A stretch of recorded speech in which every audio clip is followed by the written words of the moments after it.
Nuestra última ponencia tiene como título Trastorno límite de la personalidad, concepto y tratamiento, y nos la imparte Irene de la Vega Rodríguez, psicóloga especialista en psicología clínica, es licenciada en psicología por la Universidad de Oviedo, máster en neuropsicología cognitiva en la Universidad Complutense de Madrid y después completó la formación sanitaria especializada PIR en el Instituto de Psiquiatría y Salud Mental del Hospital Clínico San Carlos de Madrid. Desde el 2010 trabaja en el campo de los trastornos de la personalidad y de la conducta alimentaria como facultativa especialista en el Hospital de Día Específico en el Hospital Clínico San Carlos de Madrid en un equipo multidisciplinar. Es profesora asociada en el Departamento de Personalidad, Evaluación y Tratamiento Psicológico de la Universidad Complutense de Madrid y profesora colaboradora docente del Departamento de Psiquiatría de la Facultad de Medicina de la Universidad Complutense de Madrid. Colabora en el experto de trastornos de la personalidad de esta misma universidad y en el experto de trastornos de conducta alimentaria también de la Universidad Complutense de Madrid. Y en el máster de iniciación a la investigación de Cibersam. Además es supervisora de residentes PIR y docente en cursos de formación continuada para profesionales sanitarios. En el Hospital Clínico San Carlos de Madrid ha participado en varios proyectos FIS financiados y cuenta con publicaciones nacionales e internacionales sobre trastornos de personalidad, impulsividad, neurología y psicoterapia. En esta charla, Irene nos presenta una recapitulación muy interesante sobre los trastornos límite de la personalidad, el TLP, así como también nos acerca a la realidad de la intervención diaria en una unidad en la que desempeña su labor como facultativa. Irene, muchas gracias por tu apoyo y por dedicarnos un tiempo para acercarnos a esta problemática y hacer visible el gran trabajo conjunto que realizas día a día. Esperamos poder contar con tu presencia en próximas jornadas. Hola, buenas tardes. Me llamo Irene de la Vega, soy psicóloga clínica. He venido aquí a hablar de trastornos de personalidad. En primer lugar, me gustaría agradecer a Saeme y especialmente a Andrés haberme invitado. Estoy muy contenta de estar aquí hablando de lo que más me gusta. Voy a compartir la pantalla para iniciar la presentación. Y eso, el título que hemos elegido es Trastorno de personalidad límite, concepto y tratamiento. Y como os había contado, pues soy psicóloga clínica y llevo ya unos años trabajando en una unidad específica para trastornos de personalidad que forma parte del Hospital Clínico San Carlos de la Comunidad de Madrid. Entonces, primero voy a contar un poco el concepto del TLP y después hablaré del tratamiento que hacemos en el hospital de día y de los tipos de psicoterapia.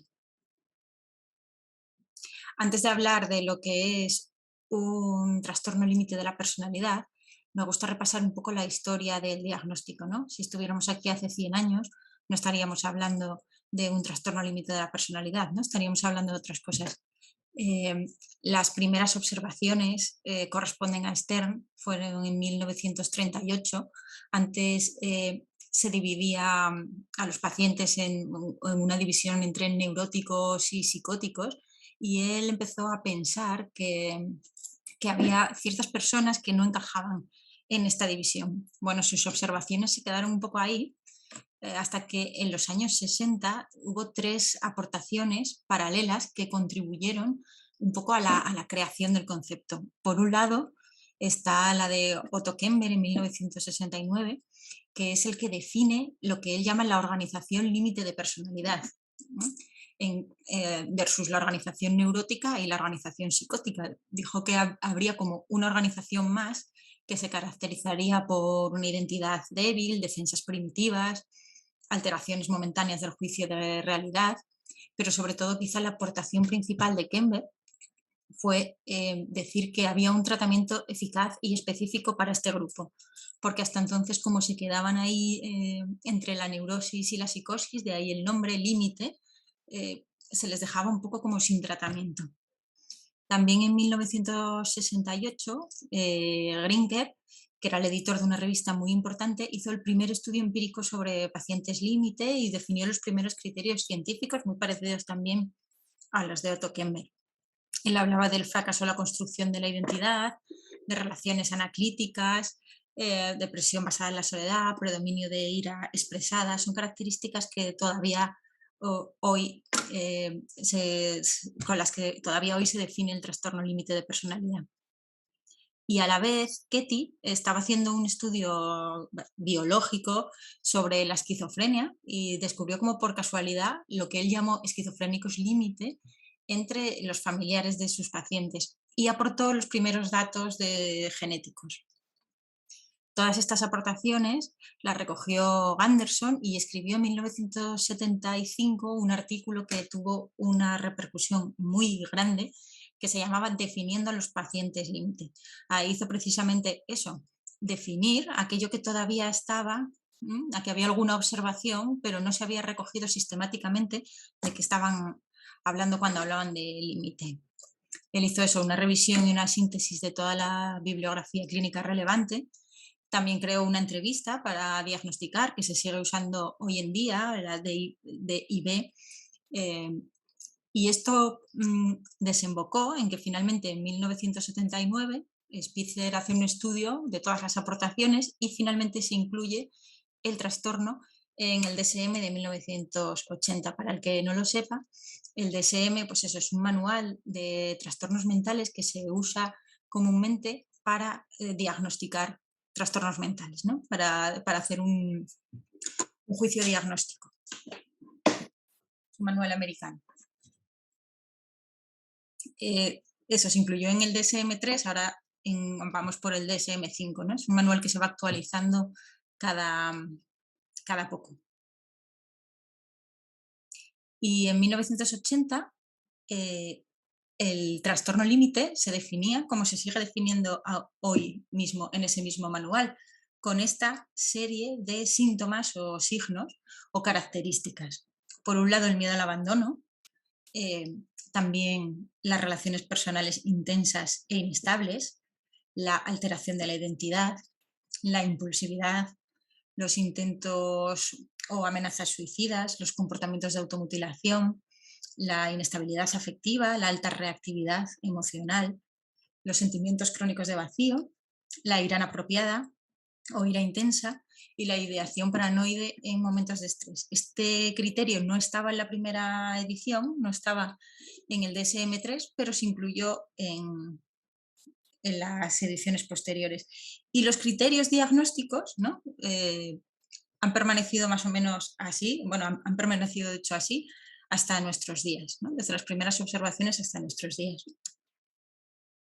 Vamos a ver un poco a qué se refiere cada una de estas características o criterios diagnósticos cuando hablamos de trastorno límite o TLP. El miedo al abandono es un miedo que se dice que es como más grave, más patológico que una sola ansiedad de separación, ¿no? Cuando alguien se separa de un cuidador o de alguien a quien quiere, puede sentir cierta ansiedad, pero el miedo al abandono de las personas con TLP es mucho más grave y más intenso, es algo que les provoca mucho dolor y mucho sufrimiento. Para Ganderson, que fue el que escribió el artículo este que tuvo tanto éxito, estas personas tienen intolerancia a la soledad, no toleran estar o sentirse solos.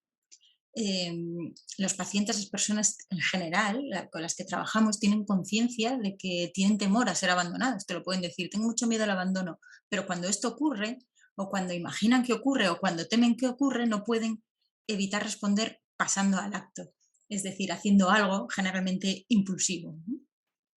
Y este criterio se ha relacionado con los vínculos tempranos inseguros, sobre todo esto basado en los estudios de Fonaby. Relacionado con esto, es característico un patrón de relaciones personales intensas e inestables. Lo que sucede en realidad es que muchas personas diagnosticadas de trastorno de personalidad límite tienen dificultades para considerar a las personas importantes del entorno. Las personas importantes son aquellas que nos van a cuidar o que nos van a proteger, sin idealizarlas cuando la relación es gratificante o sin desprecio cuando la relación no lo es. Esta alternancia entre idealización y desprecio es lo que hace que todo sea tan intenso y tan inestable. Este criterio está basado en las ideas previas de dos psicoanalistas importantes, Kember, que ya habíamos hablado de él, y Melanie Klein, que hablaban de la escisión. También esto se relaciona con la ira, porque es muy característica la ira hacia el cuidador, y también, por supuesto, con el miedo al abandono. El sentimiento de vacío también es algo de lo que suelen hablar las personas diagnosticadas con TLP, que también es doloroso. También los psicoanalistas, que son los primeros que hablaron de estas cosas, lo relacionaron con lo que llamaron un hambre de objeto, objeto entendido como un otro. Y, y la explicación que dan es que quizá estas personas no han interiorizado, no se hacen una idea de un otro tranquilizador y entonces no pueden llegar a concebirse a sí mismas, a pensar en sí mismas como alguien que recibe cuidados, y que esta vulnerabilidad eh, es la que se relaciona con la percepción de vacío. La cosa es que es un sentimiento común y se ha tratado de dar explicaciones, pues eso, más o menos ajustadas. Lo que sí es que cuando tú hablas con estas personas sobre su vacío, suele ser una sensación visceral, se siente en las tripas, se siente en el pecho, se siente en el abdomen, y la sensación subjetiva es como de si faltara algo, como si siempre me faltara algo. También te pueden decir como si todo me aburriera mucho. En adolescentes casi se podría expresar más el sentimiento de vacío como un aburrimiento constante. En adultos ya te hablan más de vacío y de eso, como si nada les llenara, como si les faltara algo. Las personas con trastorno de personalidad límite, característicamente, suelen tener inestabilidad afectiva. La sensación subjetiva es como de una montaña rusa emocional. Esto llevó a algunos autores a pensar que quizás eran eh, pacientes con trastornos de tipo bipolar, se les llamó cicladores ultra rápidos, como que cambiaban muy rápidos, pero lo cierto es que, bueno, generalmente en las personas con TLP los cambios son más reactivos, es decir, que son en función del entorno y de lo que está pasando con las personas, son menos perdurables y generalmente no experimentan euforia, algo que sí es típico en el trastorno bipolar, en la fase maníaca. Lo que suelen experimentar, o sea, ellos van alternando, pero van alternando entre tristeza, enfado y ansiedad, que son los estados de ánimo más frecuentes. Y hay muchos autores, por ejemplo Linehan, que piensan que la inestabilidad afectiva es lo principal del cuadro y que todas las demás características se relacionan con la inestabilidad afectiva, ¿no? Por ejemplo, las autolesiones o la impulsividad. Otro de los síntomas o las características es la ira. Es una agresividad excesiva, bien por un exceso temperamental, bien por una respuesta intensa a la frustración. Esta es la definición de Kember, pero a veces esta ira no resulta evidente, ¿no? Muchos de nuestros pacientes, muchas de las personas con TLP las experimentan ira como una ira sorda, frecuente, mantenida, y que no expresan la sensación, es como una especie de rencor de que el mundo me ha tratado mal y de que es muy injusto, pero la mantienen de una forma soterrada, pero les resulta bastante desagradable. Algunas personas solo pueden manifestar la rabia cuando pueden controlar o de alguna forma los comportamientos impulsivos, que de alguna forma se dice que se pueden defender, ¿no?, de la emoción de la rabia o que se pueden relacionar con la rabia.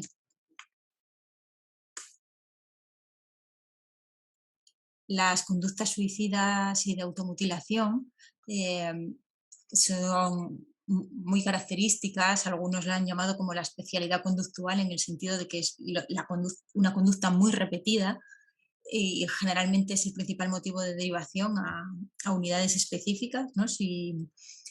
Eh, una gran mayoría de las personas diagnosticadas con TLP incurren alguna vez en conductas suicidas y de automutilación. Hay estudios que dicen que un tercio de las personas con TLP que se autolesionan comienzan en la infancia, incluso antes de los 13 años, o sea que es un comportamiento que se puede observar también en niños y en niñas. hay muchas causas para las conductas suicidas y la automutilación. A veces se relaciona con una necesidad de rescate, con una necesidad angustiosa de saber si el otro pues, estará disponible. En ocasiones hay una intencionalidad autolítica franca, la persona se quiere morir, quiere desaparecer, y un número considerable de veces es simplemente una conducta que los pacientes hacen y se ponen en riesgo y se dejan en manos del azar, ¿no? Es como, pues sí, como una conducta de riesgo que se hace sin pensar en muchas consecuencias, dejándolo en manos del azar. Las autolesiones también se realizan por autocastigo, por sentirse malo, por ejemplo, o suponen muchas veces un alivio ante emociones dolorosas que resultan intolerables. También pueden llegar a ser una forma de control sobre el entorno y una expresión de dolor que no se puede expresar de otra forma. Es decir, las causas de las conductas suicidas y de automutilación son múltiples, hay que explorarlas con la persona, ¿no? Pero estas son algunas de las cosas que nos dicen de para qué una persona se autolesione, ¿no? Pues para sentir dolor físico y superar el dolor emocional, ¿no? Centrar el dolor, castigarse por ser malo, controlar las emociones, ejercer control, expresar ira, sentir algo. Nosotros tenemos que explorar para qué función están cumpliendo las conductas autolesivas. La impulsividad, otra de las características del trastorno límite, no es una impulsividad como la de no poder quedarse quieto, por ejemplo, de los niños o de algunos niños, sino que es lo que se dice específicamente autolesiva o potencialmente dañina. Se trata de gastos, sexo descontrolado, abuso de sustancias, conducción temeraria, atracones. Es frecuente que las personas pasen de un patrón de impulsividad a otro, que vayan como por épocas, y es uno de los síntomas considerados como más temperamentales y relacionados con la inhibición, con los circuitos de inhibición cerebral. La alteración de la identidad procede de las ideas de Kemper y de esta cosa suya de la personalidad fronteriza y se refiere a la incertidumbre que tienen estas personas sobre la autoimagen, que incluye las distorsiones de la imagen corporal, que son muy frecuentes, la orientación sexual, la elección de objetivos, los estudios, las amistades o los valores. Es una sensación como de estar perdido, de incertidumbre sobre qué soy y qué lugar ocupo en el mundo. A veces incluso la percepción es como de ser una persona distinta en función del contexto, dependiendo de cómo estoy o de dónde estoy, soy de una forma o de otra. Esto, pues claro, genera mucha confusión.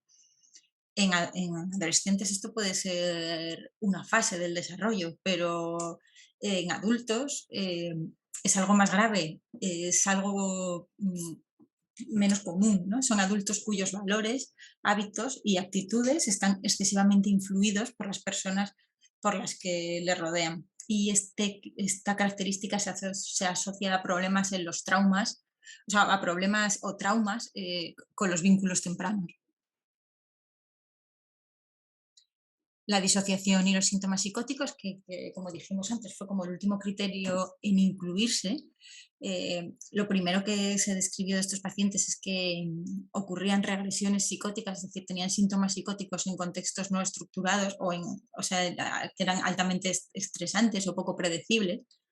Eh, la disociación se refiere bien a despersonalización, sentir como si no fueras una persona real, o desrealización, sentir como que la realidad no fuera real, como si estuvieras en un sueño o en una película. También son característicos fenómenos alucinatorios, por ejemplo, oír la voz de mi madre en un momento determinado, en un momento de estrés, o la ideación paranoide, pensar que se ríen de mí, que me miran por la calle, que van en mi contra, que hablan de mí.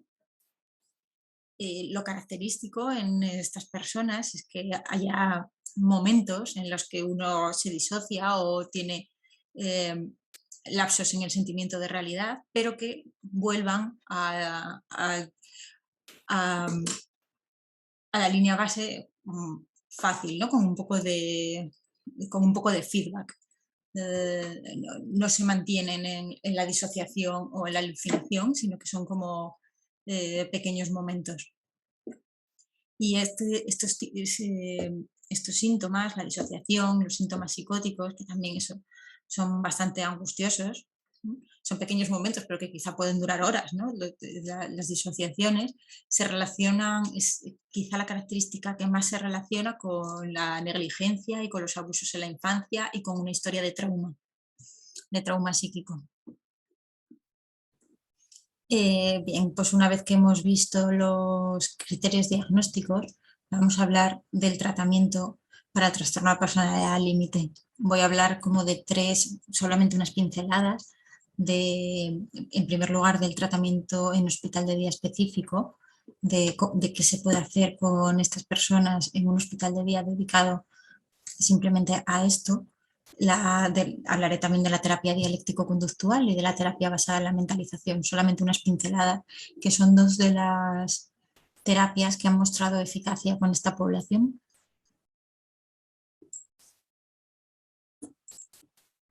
¿Sale la foto? Vale. Bueno, pues este es el sitio en el que yo trabajo, es el Hospital de Día de Trastornos de Personalidad, que forma parte del Servicio de Psiquiatría del Hospital Clínico San Carlos de Madrid, y que se pone en funcionamiento en el año 2007 para poder atender de una forma centralizada, intensiva y especializada a toda esta población que tiene problemas graves, complejos y para la que no existían recursos especializados. Fue una creación necesaria. Era necesario dar este tratamiento, en primer lugar, por la gravedad que supone el trastorno límite de la personalidad. Se sabe que el funcionamiento social de las personas que tienen TLP está muy alterado, está igual de alterado que aquellas personas con un diagnóstico, por ejemplo, de psicosis o con un diagnóstico de depresión mayor o incluso más. Además, son personas que acuden con mucha frecuencia a pedir ayuda o urgencias a los centros de salud, atención primaria o a otros lugares no especializados donde se produce quizá el fenómeno de puerta giratoria, ¿no? En el que uno entra y sale sin resolver mucho y entonces vuelve y sale sin resolver mucho. Esto se ve mucho en los ingresos, en plantas de agudo en psiquiatría, donde personas con este diagnóstico pueden estar entrando y saliendo sin resolver realmente o sin llegar a mejorar. Además, el riesgo de suicidio entre estas personas es alto, muy alto, y por añadidura tienen una vivencia terrible. Se pasan una parte muy significativa de su tiempo sintiéndose sobrecogidos, inútiles, muy enfadados, y también sufren por motivos particulares propios de ellos, poco comunes, como sentirse abandonado o sentirse traicionado o sentirse malvado, que ya vimos antes que estaba relacionado con las autolesiones, sentirse fuera de control o sentirse como un niño pequeño o tener ganas de suicidarse. O sea, tienen una vivencia terrible. El TLP es grave y también el TLP es complejo, ¿no? No todos los pacientes con TLP son iguales, no todas las personas con TLP son iguales. Casi diríamos que todas las personas con TLP son distintas, solamente combinando los criterios que hablábamos antes, ¿no? Voy a cerrar que me ha salido como una ventanita. Solamente combinando los criterios diagnósticos que vienen en el libro del que hablábamos antes, el DSM, salen más de 200 formas de ser TLP, ¿no? Salen más de 200 combinaciones, o sea que sí que puede haber personas que tengan un diagnóstico de TLP y que, por ejemplo, no tengan impulsividad. Cada paciente es distinto y además más del 70% de las personas diagnosticadas de TLP tienen además un diagnóstico adicional, que suele ser dependencia de sustancias, un trastorno de la conducta alimentaria muy común, depresión, trastorno obsesivo compulsivo, ansiedad, por supuesto, fobias, trastornos de somatización, es decir, síntomas físicos, y generalmente también otro trastorno de personalidad, lo que hace que sean sintomatológicamente muy complejos y todos muy distintos. Entonces es grave y es complejo, con lo cual necesita un tratamiento largo especializado, ¿no? Donde se pueda estudiar bien, conocer bien a la persona. Y por esto se creó el hospital de día específico. Voy a hablaros un poco de cómo se trabaja de esta forma, de para qué puede servir un hospital de día específico para esto. Bueno, en un hospital de día se permiten procesos terapéuticos que se demuestran eficaces para el tratamiento. Estos son, el hospital de día sirve de contención, ¿no? Simplemente, en primer lugar, el hospital de día supone un entorno de soporte. El hospital de día es un sitio al que las personas acuden cada día varias horas al día, y simplemente esto pues actúa como cierta contención. Además, facilita los procesos relacionados con el apoyo, que puede ser un apoyo conductual o un apoyo verbal, y se favorece mucho que se pueda trabajar con la validación. Además, proporciona como una estructura, un entorno repetitivo, porque como os digo, los pacientes van todos los días, un entorno simple, predecible, donde pues, las cosas son a una hora, que no es invasivo, pero tampoco negligente. También favorece los procesos de implicación, favorece las relaciones. Esto es muy importante, permite discutir y tratar dinámicas relacionales disfuncionales, por ejemplo, problemas con las personas, se pueden tratar sobre la marcha, problemas con las relaciones terapéuticas se pueden tratar. Además, se pone un marco colaborador en el que el paciente puede establecer sus propios objetivos, y también permite la autorrealización, en el sentido de que, aunque sea un tratamiento grupal, permite también hacer intervenciones individuales y adaptadas, que se adapten a la complejidad y a la particularidad de cada una de las personas, ¿no? Y se ayuda al paciente a que haga incursiones en nuevas áreas de competencias. El equipo con el que cuenta la unidad en el que trabajo es de 2 psiquiatras, 2 psicólogas clínicas, una de ellas soy yo, una enfermera especialista y una terapeuta ocupacional. También tenemos una administrativa y residentes MIR, que son médicos internos residentes, y PIR, psicólogos internos residentes, que son personal que está en formación, pero que también trabaja allí, y solemos tener pues al menos un MIR, un PIR y varios externos. Ahora también tendremos una EIR, enfermera interna residente. Hacemos 2 reuniones formales semanales donde se discuten los casos, se unifican criterios. Es muy importante que todo el equipo esté muy comunicado, ¿no? Porque estamos todos trabajando sobre o con las mismas personas, ¿no? Entonces, el equipo debe funcionar de alguna forma como una familia funcional.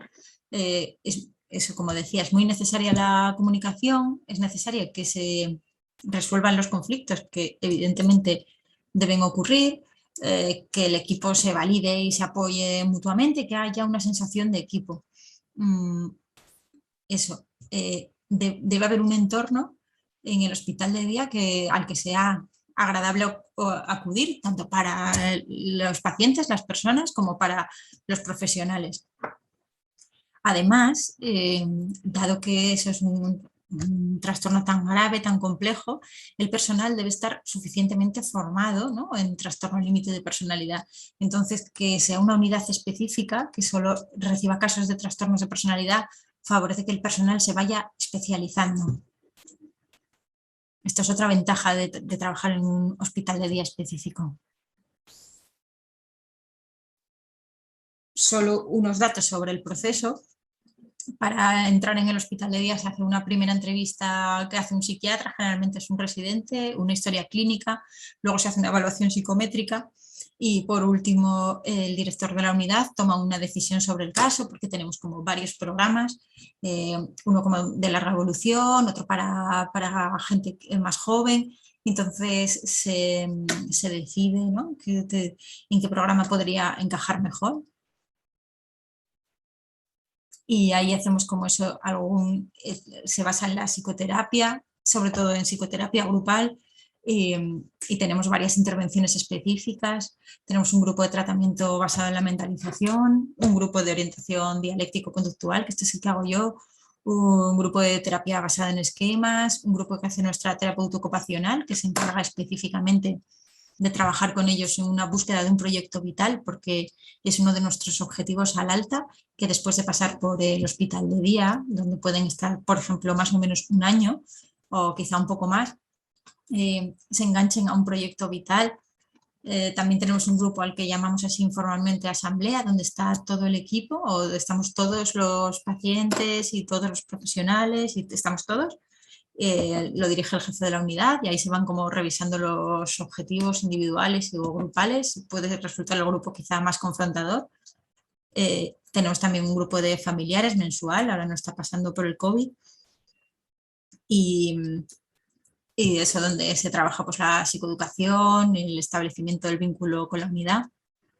Y también tenemos intervenciones individuales. Cada paciente tiene su psicoterapia individual que hace un psicólogo clínico, una psicóloga clínica en este caso porque son dos mujeres. También tienen revisiones médico-farmacológicas, enfermería también hace intervenciones individuales, sobre todo centradas en el peso, los hábitos de vida. La terapia ocupacional trabaja el proyecto, la autonomía. Tenemos intervenciones en terapia familiar, al menos un par de veces por semana. Y después tenemos lo que llamamos seguimientos, que son pacientes que están de alta de hospital de día, pero bueno, que continúan vinculados simplemente unos meses. Es importante disponer de un espacio físico adaptado que permita intervenciones individuales y grupales. Aquí están nuestros despachos, no es que tengamos mucho sitio, pero ahí están. Una sala de grupos, otra sala de grupos como más pequeñita. Esto es lo que tenemos, están dentro del hospital. Y otra de las ventajas de contar con una unidad específica es que se favorece la investigación, y la investigación bien hecha pues repercute a largo plazo en una mejora de los tratamientos, ¿no? Con que más conozcamos las cosas, mejor respuesta daremos. Ahora estamos, por ejemplo, haciendo investigación sobre el pronóstico a largo plazo porque ya llevamos unos años de recorrido en la unidad y ya podemos empezar a obtener datos de qué pasa con nuestros pacientes a la larga. También estudiamos sobre el sentimiento de vacío, el rechazo social y la combinación de trastorno límite de personalidad y trastorno de la conducta alimentaria. Son un poco como las líneas de investigación que llevamos. Y también en un hospital de día específico se permite, o sea, se forman futuros profesionales, futuros especialistas, y esto les da un punto de vista distinto sobre el trastorno. Es un trastorno que no está exento de estigma, que muchos profesionales le pueden tener miedo o rechazo, porque pues eso, por la gravedad, por la complejidad, por el riesgo, ¿no?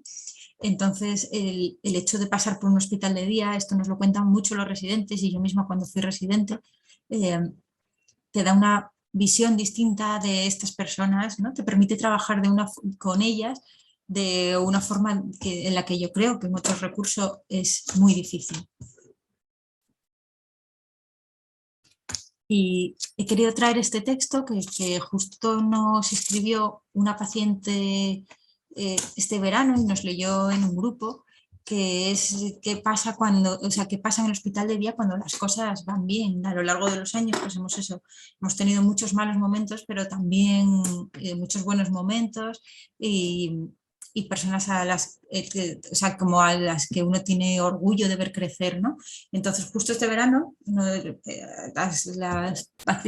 las pacientes del hospital de día escribió este texto y le he pedido permiso para compartirlo hoy aquí, porque nos emocionó mucho y porque eso son las cosas que suceden cuando la cosa va bien, ¿no?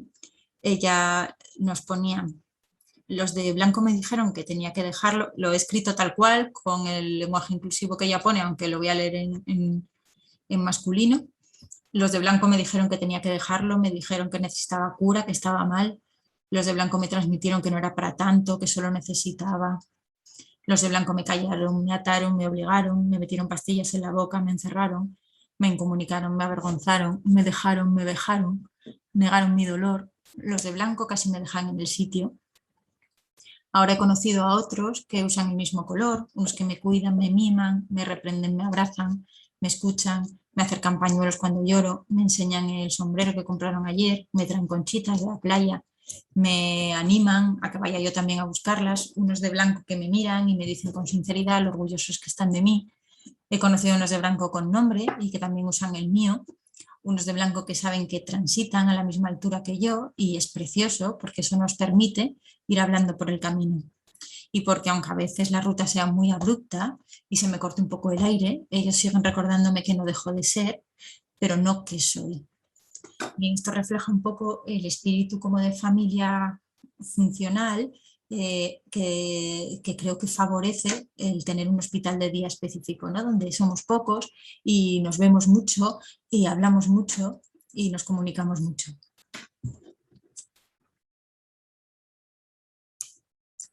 Contando un poco la estructura del trastorno de personalidad, solo me queda hablar un poco de dos de las terapias específicas que hacemos allí, que son pues eso, terapias basadas en la evidencia. Una es la terapia dialéctico-conductual y otra es la terapia basada en la mentalización. Como os dije antes, pues esto se organiza en grupos. Por ejemplo, la terapia dialéctico-conductual la hacemos en 2 grupos por semana y la terapia basada en la mentalización también, 2 veces por semana, combinados con otras cosas. Estas 2 terapias combinan bastante bien juntas. La terapia dialéctico-conductual se desarrolló inicialmente, fue específica para tratar las conductas suicidas y parasuicidas de personas con trastorno de personalidad límite. Es una psicoterapia que desarrolló Linehan. En la primera edición de su manual se publicó en 1993. Es una aproximación integradora, es de las que se llama de tercera generación, tiene una base cognitivo-conductual, más conductual que cognitiva, pero tiene influencia de otras corrientes, especialmente basadas en el mindfulness, la meditación. Fue una de las primeras terapias en incorporar todo este tema de mindfulness. Y también fue la primera psicoterapia que vertió a la comunidad científica datos de eficacia, ¿no? Los primeros estudios de eficacia para el trastorno de personalidad límite, de psicoterapia para el trastorno de la personalidad límite, provienen de la TDC. La TDC es dialéctico y es conductual, terapia dialéctico-conductual, pero ¿qué significa esto? Dialéctica, pues eso no significa que en la TDC se hable mucho, la dialéctica se refiere en concreto a la integración de opuestos o de aparentes opuestos. Esta integración de opuestos que se trabaja mucho en TDC, ¿no? En aceptar lo uno y lo otro.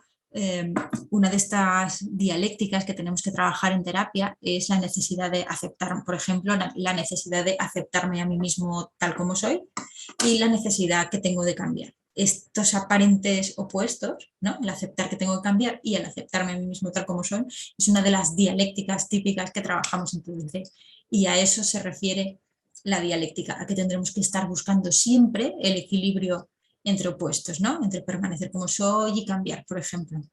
Y también es conductual, es decir, es una terapia que se basa en cambiar las cosas que hacemos, cambiar las conductas, entrenar habilidades.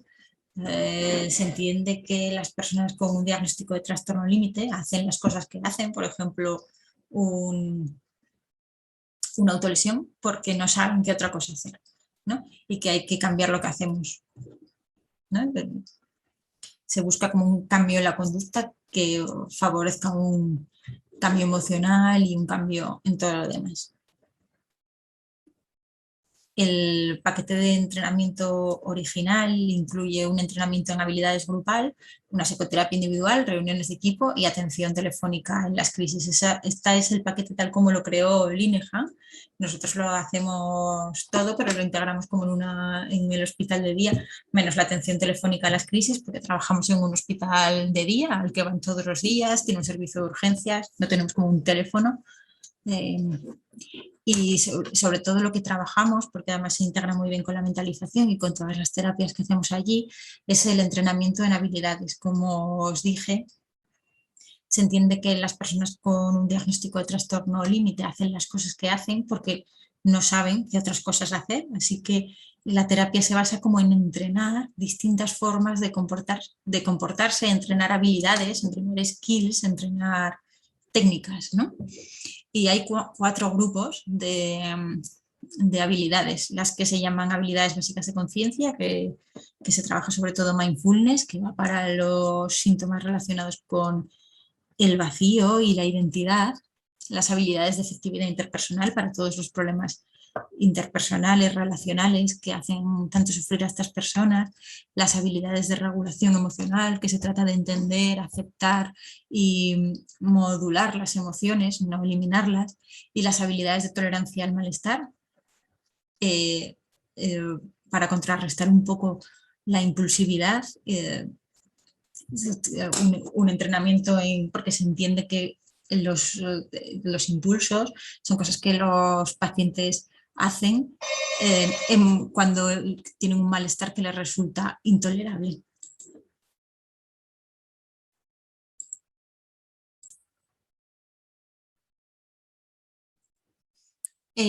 Por último, vamos a hablar de la terapia basada en la mentalización. La terapia basada en la mentalización es una terapia de corte psicodinámico basada en la teoría del apego y desarrollada especialmente para el abordaje integral del trastorno límite de personalidad. Sus autores principales son Bateman y Fonagy y los desarrollos posteriores pertenecen a John Allen. Este es el manual de tratamiento. Se entiende la mentalización, un proceso mediante el cual nos entendemos a nosotros y a los otros en términos de estados subjetivos. Los estados subjetivos se refieren a deseos, a pensamientos, a sentimientos, y relacionamos nuestras conductas, lo que hacemos con estos estados. Por ejemplo, decir, he dado un portazo porque estoy enfadada, es una mentalización. La mentalización conecta o es casi sinónima a términos como metacognición, función reflexiva, autoconciencia, incluso se parece a la empatía. Y desde este abordaje se considera que la disfunción en la capacidad de mentalización es un elemento clave en el trastorno límite de la personalidad y por lo tanto todo el trabajo terapéutico se centra en optimizar y favorecer el uso de dicha capacidad en un contexto terapéutico seguro, como por ejemplo puede ser un hospital de día, ¿no? Favorecer la capacidad de mentalización, es decir, que el paciente, que la persona pueda conectar sus deseos con sus acciones. Se dice que hay un déficit de mentalización en el trastorno de personalidad límite, que generalmente hay como dos modos de funcionar que se llaman prementalizadores, como que no están mentalizando. El modo equivalencia psíquica se refiere a pensar que lo que existe en la mente existe en el mundo externo y viceversa, como si lo que yo pienso ya es, ¿no? Y esto puede generar un intenso malestar. No considero mi pensamiento como una hipótesis, puede ser que se estén riendo de mí, sino si yo pienso que se están riendo de mí, es que se ríen de mí. Esto se relaciona con la ideación paranoide o la sensación de maltrato. Y luego hay otro modo que se llama modo aparentado, o modo como sí, que supone un poco lo contrario, ¿no? Hay una disociación total entre los estados mentales y la realidad física, entre lo interno y lo externo, de manera que la persona puede estar hablando, puede hablar de emociones, pero estas no se conectan en realidad con las emociones que en realidad está sintiendo la persona, son solo palabras, ¿no? Simplemente es como si la persona no hubiera aprendido a ponerle nombre, a representar aquello que está sintiendo. Entonces simplemente como que, bueno, dice palabras, no tiene una forma, ¿no? Simplemente habla, pero aquello no conecta con un estado mental. ¿Qué hacemos cuando trabajamos en la mentalización? Pues tener la mente en mente y tratar de relacionar los eventos externos, lo que el paciente dice o hace, con los estados mentales internos que pueden inferirse de ellos. El terapeuta también informa sobre sus propios estados mentales, me estoy sintiendo así, por ejemplo. En esta terapia no se hacen interpretaciones, se trabaja desde la percepción de no saber y desde la curiosidad, se trabaja con el aquí y ahora, con lo que se está sintiendo aquí y ahora, o como con cómo lo pasado me influye, pero aquí y ahora.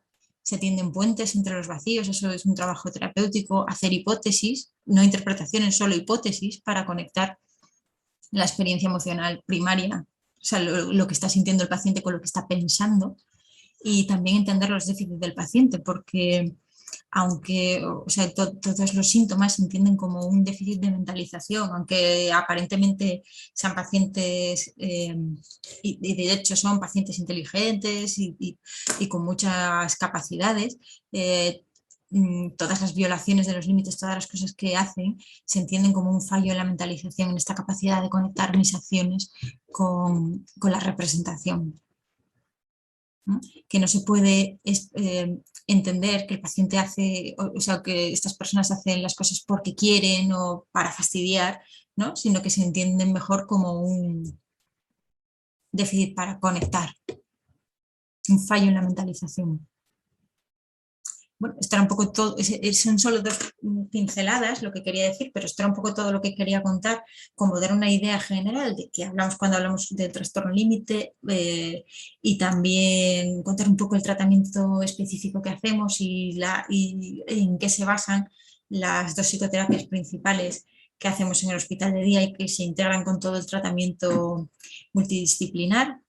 Espero que esto sea útil y que haya sido interesante y que sirva también para que, bueno, para que aprendamos. Muchas gracias por la atención. De nuevo reitero las gracias por la invitación.